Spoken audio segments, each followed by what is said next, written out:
Hello, this is Soundout here, and welcome to the Soundcast, Episode 1. This is a new podcast idea I came up with. Basically, I wanted to make a short podcast, 30 minutes or less, talking about some form of media related to my YouTube reviews. So, I want to know everything that you think about this in the comments below, as I do want your feedback to improve this show for the future. So I figured today, for a good starting topic, would be recent news in Power Rangers, because I've been very decisive on Bandai of America's toy decisions lately, especially when it comes to Power Rangers Ninja Steel and the Power Rangers movie. Now, I want to focus primarily on Ninja Steel because there's a lot more toys there, and if we don't get to the Power Rangers movie, we'll do that at a later time. But basically, all of the spring 2017 Power Rangers Ninja Steel toys have now been revealed, and I'm very underwhelmed. The Dino Charge toy line I thought was fantastic, as 90% of everything that was there was stuff from the series. The motorcycles would be repaints of the basic cycle that was in the series, and there was some Zord armors that weren't, and a couple roleplay weapons, but other than that, everything was sourced from the TV show itself. Now, Ninja Steel so far isn't doing so good. Starting off, we do have the basic figures. Now, I'm looking at these official images from through Hero Club. They were originally posted by Power Rangers Now. But we have our basic Ninja Steel figures, which contain the basic 5 Rangers, red, blue, yellow, white, and pink, as well as several villains. So we have Ripcon and Bashers, Ripperat, Cataclock, and Stone Dozer.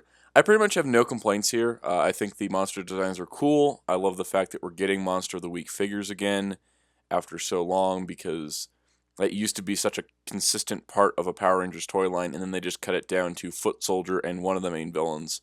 And in the case of Lost Galaxy, they didn't get the main villain out.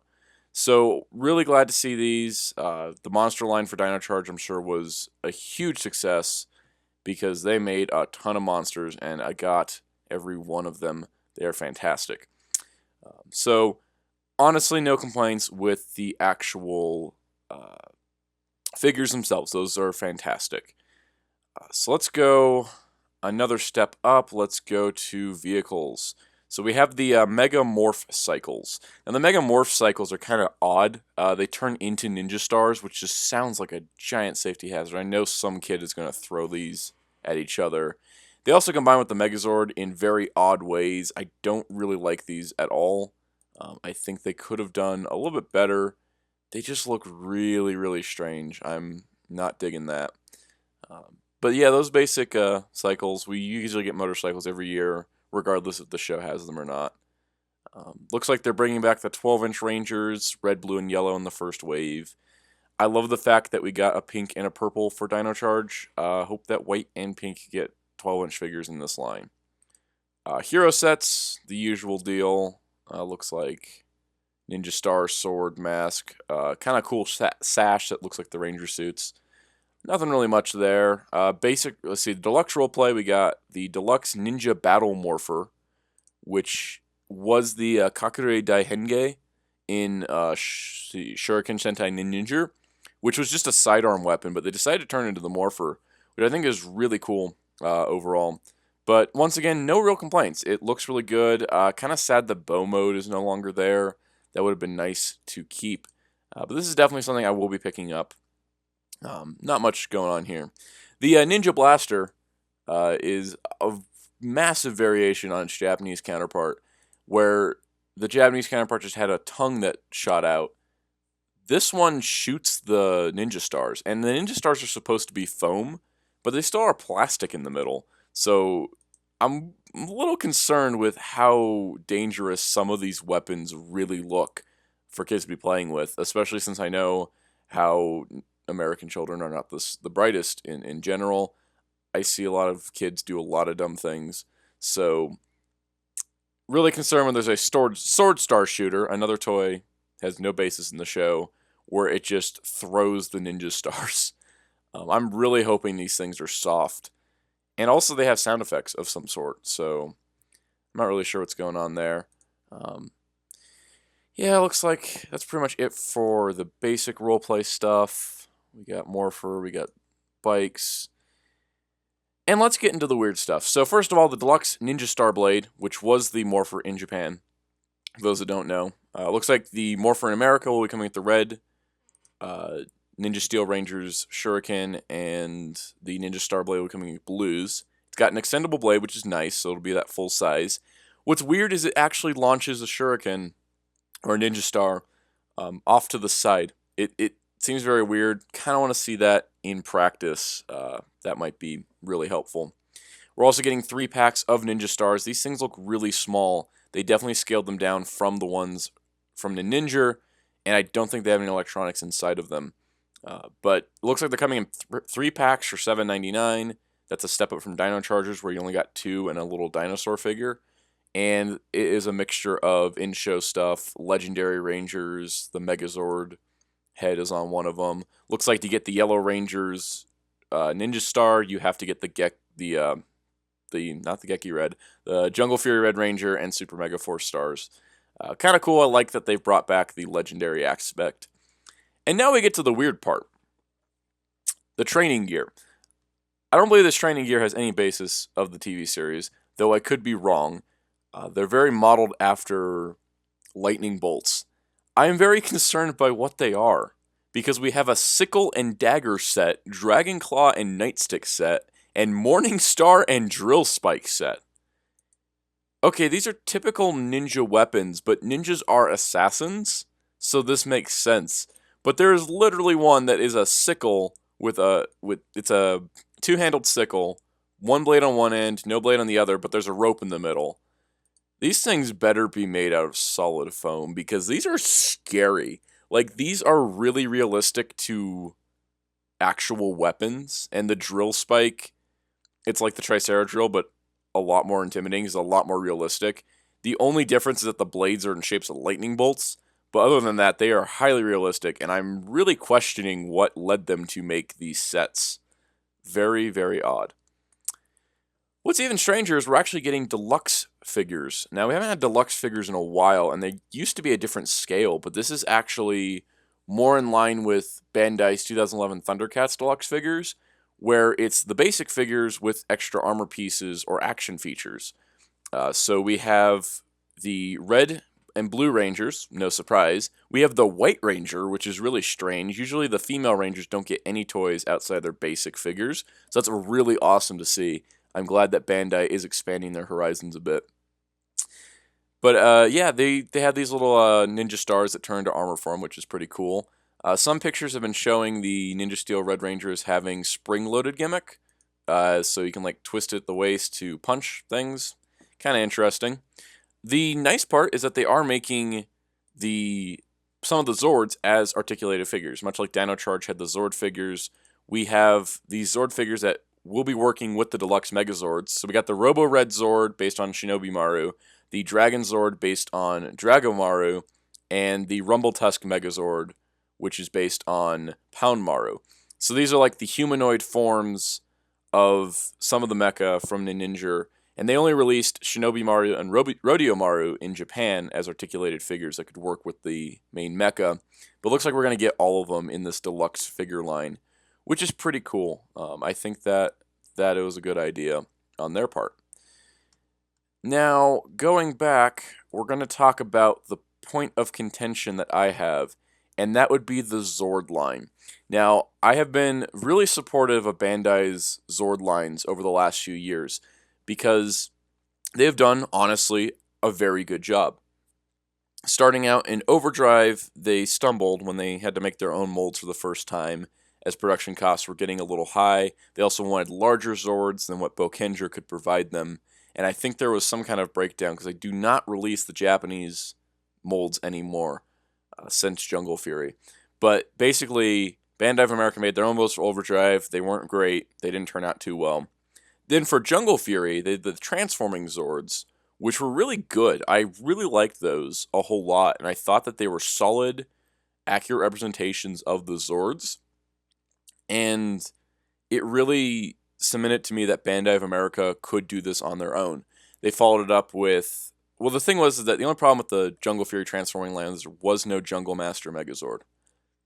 So it was left incomplete, which I did not like. But moving ahead, what they did with the Jungle Fury line, the reason I brought that up, was that you had a lot of Zords in Jungle Fury, like the Bat, the Shark, and the Elephant, which did not have Megazord combinations in the traditional sense, and they were sold individually in Japan. Bandai of America packaged the three of them together in one set, and they put the Lion, Chameleon, Wolf, and an extra Zord they created in another set. And that's a really cool way of releasing auxiliary Zords because you don't have to worry about individual pricing for them and not having enough functions on their own, but still releasing them to be used, unlike in Dino Thunder where they skipped one. Moving on to RPM, everything worked out there. All the molds are really fantastic. Samurai stumbled a little bit, but overall didn't turn out too bad. Megaforce was really good, and despite having Zords cut for the series, Bandai of America worked around it in a clever way. Super Megaforce also did a pretty good job in a lot of ways with the Zords, but the thing that they got, the pinnacle of Bandai of America's Zords, was Dino Charge. That was the best line of Zords they have ever made on their own, including Legacy, because Legacy, while a lot of them look really good, they do not have the structure and integrity that the original Zords have, or even higher quality stuff. The problem is they put the die-cast metal in places that will cause structural problems, especially when you get to combining Zords. If anyone ever watched my review of Titanus, which I did make a few years ago, the Ultra Zord is a very scary thing because if I bump that thing just wrong, that whole Megazord combination crumbles at the knees because they didn't support the legs at all. They just put all the diecast in the upper part of the body and then slapped more diecast on top of it. And while they have done some great stuff with the Ninja Megazord, the Thunder Megazord looks really great, and they've kind of started to balance things out a bit. The Thunder Megazord launched with a major flaw in its legs that caused structural integrity problems, so they still haven't gotten that quite right. It's part of the reason I stopped collecting the line after getting the Tiger Zord. I've just been going back to complete my original Zord set instead. It's just that less worry. Like, it doesn't look as good. It's an older toy, but I know it's going to stay together when it's on the shelf, which is what's important to me. So with Dino Charge, they did the best they ever did. Outside of a couple things like the Spinozord's weird tail, the Titanozord being a little small and not having the slots for the other Dino Chargers in its back, everything else was flawless. It was a perfect one-to-one recreation of the Japanese versions in a smaller scale with less paint. They were sturdier than the Japanese versions because the Kyoryuger mecha just had all kinds of problems with stability, with clips breaking, and just poor design choices, like having an entire mecha sitting on the back of another mecha that doesn't have strong clips to begin with, and being very expensive due to electronics boxes. So they removed the electronics, but every other gimmick was kept, every activation feature when you put the Dino Chargers in. The only thing was that you couldn't store the Dino Chargers in the smaller arm Zords. But other than that, they did a really great job, and I really liked the entire Dino Charge lineup. That was probably one of my favorite sets of Zords that I have, because it has all the great design functions of Kyoryuger without all the fragility of Kyoryuger. So, in conclusion, Bandai of America did the best they could last season, for the last couple seasons. Fantastic line of Zords. And now we get to Ninja Steel. And I feel like everything fell apart. I don't know what led to this decision, but let's begin. First of all, let's talk about the Deluxe Mega Morph Battle Station. It is a American toy exclusive thing. It turns in from a Ninja Star into a cannon, has a Red Ranger figure. The cannon can fit in the chest of the Megazord. It's a thing. You can buy it in a set with the Megazord, so they're really promoting that, but not really concerned about that. It's not something I need or will be buying. And when it came to Zords, I was waiting for Bandai of America's Ninja Steel Zords to see if they would fix some of the problems with the Ninja stuff and be a cheaper alternative that would still hold up, just like the Dino Charge Zords were a cheaper alternative to Kyoryuger that were sturdier and overall looked good on a shelf. The problem with Ninja Steel is not the main Megazord, because honestly it looks pretty good. I have really no complaints. The Dragon mode is a little weak because it doesn't have an alternate Ninja Star for its head, and also it just is lacking in a lot of places.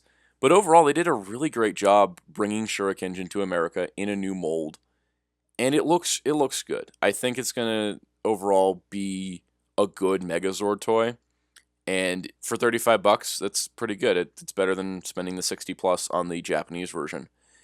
The problem with this whole lineup, the entire Ninja Steel line, and why I've decided I'm going to be tracking down the Ninja Mecha in place of these, is the auxiliary Zords. For the last few years, Samurai, Megaforce, Super Megaforce, Dino Charge, Dino Supercharge, the auxiliary Zords have been released separately.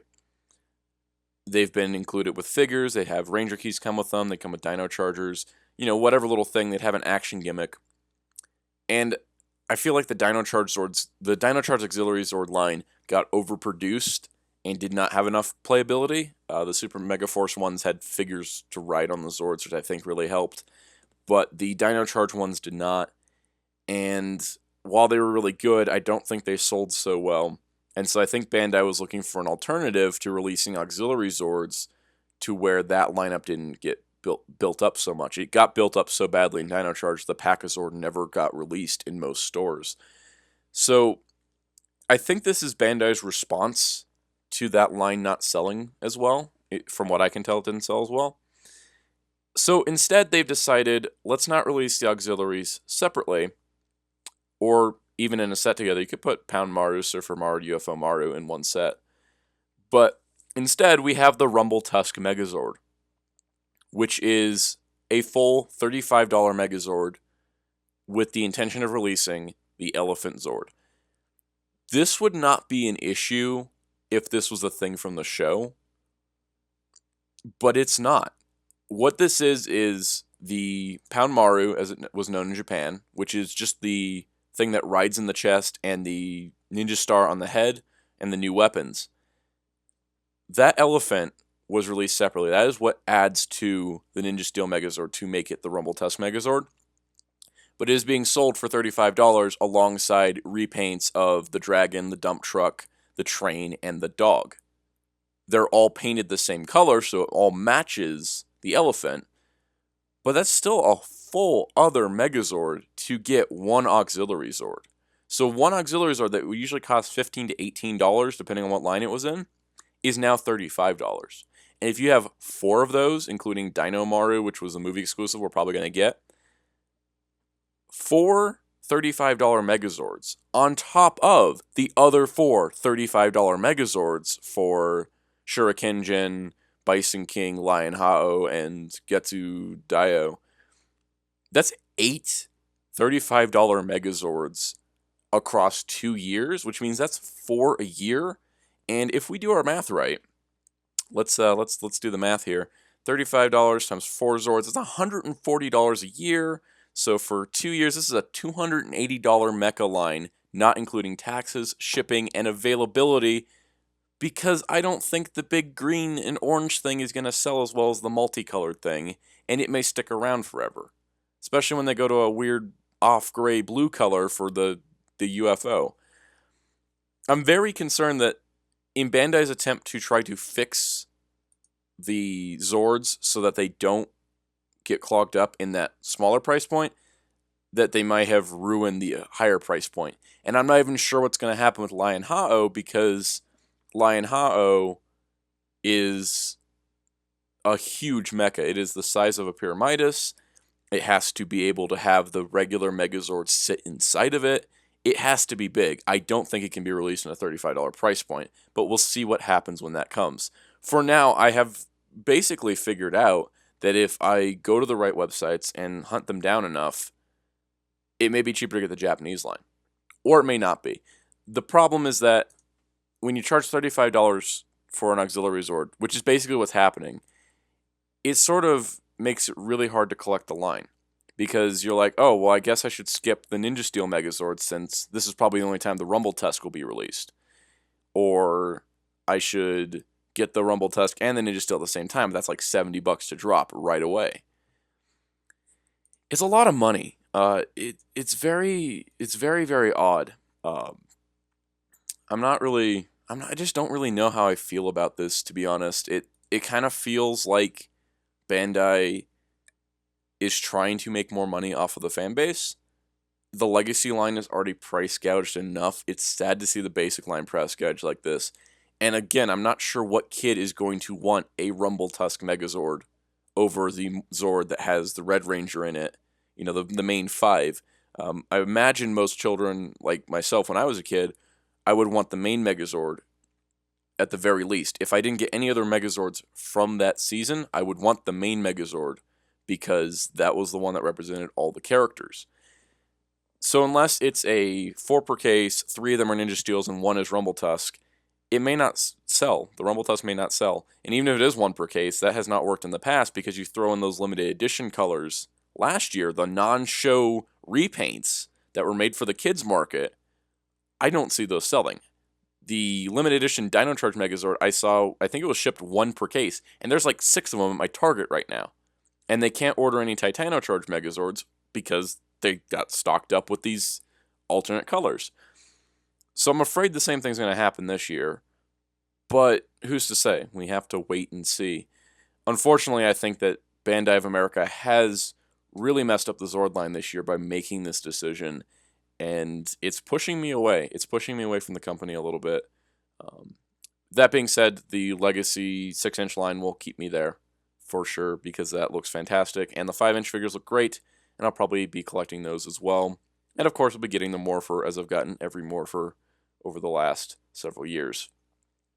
So switching subjects, let's talk about the Power Rangers movie. The toy line so far, it looks pretty small. I'm not sure what it's going to get beyond what we've already seen. Currently, there's just a Morpher, which looks pretty good. A Power Sword, which looks good. Not going to be getting that. A interactive Megazord, which I'm also going to be skipping just for pricing reasons, but it doesn't honestly look like a bad toy. And then the 5 individually sold combining Zords to make the Megazord. And as far as we know, that and some basic figures and then the Legacy 6-inch Toys R Us exclusive figures are it for this movie. Which makes sense. The movie's not going to be around forever. The Ninja Steel is going to be around for 2 years. This is just one movie. So it is nice to see Bandai is doing the toys for it. Now, when it comes to the Megazord's design, the Megazord design, the first time we properly saw it was with the interactive Megazord. And now that I've had time to look at it, it's been a couple weeks since it was revealed, after it was leaked. I'm okay with the design, I think. I really want to see it in action in the movie in the context of the film. My biggest problem with the Megazord design is not necessarily the design itself, but it just feels very weird. Okay, first of all, it feels weird that they made it look very, very humanoid, like it's a guy wearing armor, when this was the time they could be creatively free and just do like whatever they want because they're making a CGI creature or monster. Megazord. I can't get the right word there. But basically, it would be nice if they took like the creative freedom and just went nuts with it. But they decided to go humanoid, which is fine. It's not clunky. It's slim. It's slim, streamlined. It looks really good. Like for sleekness, I think it'll fit with the aesthetic of the movie. I don't dig it as much because I think it was, first of all, I was underwhelmed by the design. And now that I look at it more, I'm like, it's an okay design. It looks kind of like Devilman, like a mechanized Devilman, which is kind of a cool aesthetic. I'm not going to be getting the interactive figure. I am going to be getting the combining Zords, as what I was waiting on was for all 5 Zords to be shown before I even talked about it, because I wanted to see this as a complete set of stuff. And that is what it is. There was a leaked picture of the combined mode, which I won't be posting anywhere in this video, because it is leaked. It's not supposed to be shown. And from that, I was like, oh god, what is this thing? It looks hideous. Then I saw the interactive one. I was like, okay, it's a little better. I've had time to sit on it. And now that I've seen the individual Zords, I'm okay with getting the big combining set. There's going to be a 5-pack with all the Zords for $100. It's probably going to be Toys R Us exclusive, I'd imagine. But it looks really, that's probably what I'm going to get. The thing is supposed to be like 2 feet tall, which is impressive. It has 2-inch Ranger figures that fit inside the Zords. That hasn't happened since Time Force. So I'm looking forward to that aspect of playability. Let's talk about each of the Zords real quick. The Tyrannosaurus looks like one of those creatures from Aliens that pops out of people's chests and are covered in blood. He has no eyes. He looks like a very weird T-Rex. He's also a $35 toy that has, I think I counted 6 paint apps to him. But he has electronics, so that kind of makes up for it. The Triceratops, it has 6 legs, yes.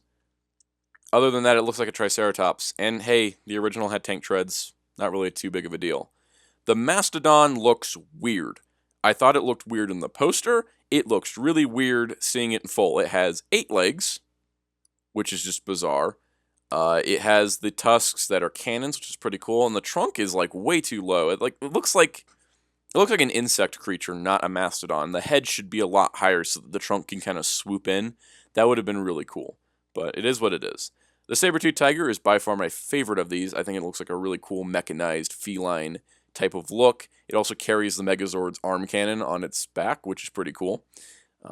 It's neat looking. It definitely is one of the most distinctive parts where it's like, oh yeah, that forms the waist piece for the Megazord. That looks really cool. And I dig the pterodactyl. It's got twin cannons. It also comes with a putty figure in addition to the Pink Ranger, which is pretty sweet. And it forms a backpack and helmet, from what I can tell. That one's pretty obvious. Everything else is kind of weird. We know that the Triceratops and the Mastodon make the legs, and we know the saber-tooth tiger makes the abdomen and waist area. The T-Rex is the upper body, and the pterodactyl is the helmet and backpack. I don't know where the arms come from. I don't know where the upper legs come from. It's really hard to figure out where these parts are unless the Triceratops and Mastodon just explode, and then their parts become part of the overall formation. I'm not really sure. It's going to be interesting to see how these combine. Though looking at the T-Rex again, that may have the arms as, like the T-Rex legs may be the arms. The toys of these are definitely going to be parts formers. It's not going to be a perfect transformation, but Zords have never been really like perfect transformations. They've usually been, you explode this one thing and it turns into this other thing. Kind of like the Mammoth Zord from RPM for the Paleo Max Megazord. That thing just explodes and reconfigures, and that's basically it. So overall, really interesting to see how this works. I'm still not kind of sold on the combined look, but I think a better picture would suffice. And overall, the movie should be interesting. Any way it goes, I know that it doesn't change anything that's come in the past. It doesn't change anything that's coming up in the future.